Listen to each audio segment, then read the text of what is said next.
Seguindo os nossos destaques, o ministro Alexandre de Moraes, do STF, disse que a Polícia Federal apresentou provas robustas de uma tentativa de golpe de Estado no Brasil. Para Moraes, ficou comprovada a atuação de grupo que agia nitidamente para uma ruptura institucional. O ministro se manifestou em resposta à OAB, na qual mantém a decisão de proibir contato entre os investigados pela suposta tentativa de golpe. O método havia sido questionado pela Ordem dos Advogados do Brasil. Moraes relatou no documento que o contato entre os advogados não foi impedido em nenhum momento, sendo proibido apenas o intermédio entre os investigados. Ana Paula Henkel, bem-vinda, boa tarde para você aí nos Estados Unidos. Que provas robustas são essas? Quem exatamente tem o conhecimento delas? Prazer sempre estar junto com você por aqui. Que bom fechar a semana com você, Adriana, muito bom. Boa noite, mestres, né? Sexta-feira, dia de mestres, mestre Augusto, mestre Alexandre Garcia, boa noite, Pioto, um beijo para o Silvio Navarro e boa noite para a nossa audiência maravilhosa. Muito bom fechar a semana com vocês. Adriana, o Moraes ele pode dizer o que ele quiser, mas acontece que os fatos que não se ajoelham às narrativas e às falácias do ministro Alexandre de Moraes, eles são muito mais relevantes, porque ele fica repetindo, né, ruptura institucional, e até agora, que ruptura institucional é essa? Sem líder, sem forças armadas, sem armas, ruptura institucional com um bando de vândalos entrando nos prédios públicos ali da Praça dos Três Poderes. Então é a mesma coisa, né? Tinha um marqueteiro do passado aí que falava, quem sabe, né? Se você repetir uma mentira 1000 vezes, ela se torna verdade. E parece que o modus operandi do ministro Alexandre de Moraes é esse: é ficar repetindo uma coisa até que aquela ilação, aquela mentira, aquela falácia, aquela narrativa vire verdade, porque até hoje nós não sabemos quem planejou enforcar, olha a gravidade disso, enforcar um ministro do Supremo Tribunal Federal em praça pública, levar o corpo para não sei aonde. Até agora nós só ouvimos que havia um plano e só ouvimos dele, não ouvimos de mais ninguém. A Polícia Federal, se tem alguém preso, porque não é possível, né? Alguém precisa estar preso se de fato estava planejando enforcar um ministro do Supremo Tribunal Federal.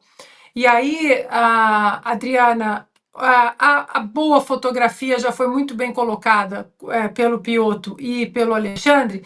Eu queria trazer exatamente um pedacinho, um trechinho do artigo do Alexandre Garcia de hoje, porque é exatamente o que está acontecendo no Brasil diante de um silêncio ensurdecedor de conservadores e liberais de ocasião, que vendem cursos, palestras e livros sobre Edmund Burke, os pais fundadores da América, e palestras sobre constitucionalismo, liberdade de expressão, estão calados diante da barbárie institucional e jurídica que está acontecendo no Brasil. E o artigo do Alexandre Garcia hoje fala muito bem sobre isso, um trechinho. O título é A Realidade Brasileira Rasga a Fantasia. E logo no começo, o Alexandre fala: a quaresma é um período de jejum e abstinência, principalmente para os católicos. No Brasil, estamos em jejum de democracia, de Estado de Direito, de devido processo legal. O jejum é seletivo, depende da religião política. E aí, um pouquinho ali mais abaixo, no artigo fala: em tempos de carnaval, a realidade brasileira rasga a fantasia de democracia e o público percebe que é apenas uma alegoria, usada para distrair o público do avanço do autoritarismo, enfraquecimento da representação popular, desequilíbrio de poderes e, principalmente, controle do sagrado direito de expressão e de manifestação.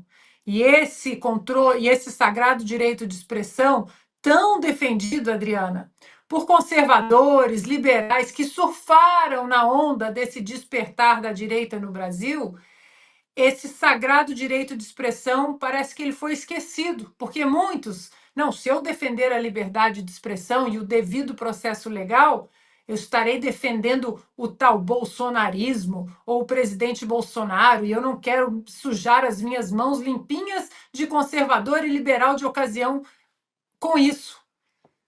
Pois essa guilhotina vai chegar para todo mundo, como em qualquer revolução autoritária, sem freios, onde até as leis são guilhotinadas, assim como na Revolução Francesa, essa guilhotina vai chegar para todo mundo, até para quem está em silêncio, sabendo que precisa falar agora o que está errado no Brasil. Boa, Ana. E excelente o texto do Garcia, hein? Tá lá na Revista Oeste. Augusto Nunes, nosso mestre, mais de 60.200 telas aguardando para ouvi-lo sobre o assunto, é claro, também. Boa noite, Adriana, querida. Sempre bem-vinda. É muito bom estar com você. Meu compadre Piotr, minha parceira querida Ana, grande Alexandre Garcia. É uma honra estar aqui do teu lado e boa noite a quem nos acompanha. Então vamos lá. Condenadas 71 pessoas. Elas são, vou pedir ajuda, o Piotr certamente sabe disso, eles são acusados de abolição violenta do Estado de Direito. Associação criminosa, tentativa de golpe de Estado e dano qualificado e deterioração de patrimônio tombado. Pois bem, o que se pode ver é que houve depredação. Isso aí configura tentativa de golpe. Esses, pelo menos esses condenados, foram contemplados com a individualização de conduta. O que é que eles fizeram? O que fez cada um? A pena é parecida aí para todos. Então, o que foi? A participação deles se resumiu em depredação. Cadê as cenas que provam isso? Tem cenas que mostram no papel de guia para as visitas ao Planalto do G. Dias, general do Lula. Agora, esses condenados, por que não se apresentaram as provas? O ônus da prova agora cabe ao acusado e eles não têm acesso sequer ao processo, aos autos. Está tudo errado, é tudo ilegal. Esses julgamentos, não houve julgamento. Enquanto isso, saíam da cadeia pela porta da frente, porque no carnaval todo mundo relaxa, como diz, trataremos disso. O agora ministro da Justiça, esses são presos sem que eles saibam até agora o que realmente fizeram. Queremos uma acusação clara. Estão presos, por exemplo, os que planejavam sequestrar e depois enforcar o ministro Alexandre de Moraes. Quem são eles? Quem são os responsáveis por aquelas cenas de violência? Já citaram aqui a quebra do relógio. E as outras? De novo, o que fazia lá um general amigo do Lula? Eu digo o seguinte, afirmo, o gerente-geral do inquérito das fake news, Alexandre de Moraes, está mentindo mais do que a Dilma Rousseff. Ele também disse que seria preso. Preso, e é diferente esse caso aí do que envolve o tal enforcamento em praça pública, não é? Quem ia fazer isso aí? Já estão presos, são procurados, tudo é feito em segredo, tudo é feito de modo ilegal, tudo é feito pelo avesso e o que faria cada um na execução do golpe, ninguém sabe. Já tem gente presa pelo golpe, abolição violenta do Estado de Direito, isso aí é redundante, aliás. Tentativa de golpe, o que é isso? Onde mais aconteceu? Em que país? Em que momento da história, em qualquer país, houve isso? Onde houve até hoje um golpe praticado por civis desarmados, sem a mobilização de tropas do Exército? É uma novidade brasileira? Não, é mais uma mentira contada pelo ministro que se acha capaz de separar o que é verdade e o que não é. Nós estamos ouvindo mentiras diariamente, fantasias, e tem gente na cadeia condenada a 17 anos. 17. Pois é. Eu passo agora para o Alexandre Garcia, mas só lembrando, nessa edição 204 da Revista Oeste, tem um artigo incrível, peculiar, como sempre, também de Guilherme Fiuza, falando sobre esse período do Carnaval, enquanto o Brasil passa por tudo isso que temos acompanhado por aqui. Alexandre Garcia, sua opinião também, sua análise sobre essa declaração de Moraes, dizendo que a Polícia Federal apresentou provas robustas da tentativa desse suposto golpe de Estado no Brasil, porém não cita quais são, Garcia. Pois é, provas robustas são dignas de citação. O povo tem o direito de saber, afinal o povo é o mandante, né? O povo é a origem do poder. Precisa um funcionário do público, como é o caso de um ministro do Supremo, dar satisfação, dizer, olha, temos provas robustas, está aqui, ó. Isso que vocês estão dizendo, isso que o Augusto está dizendo não é, está aqui a prova, né?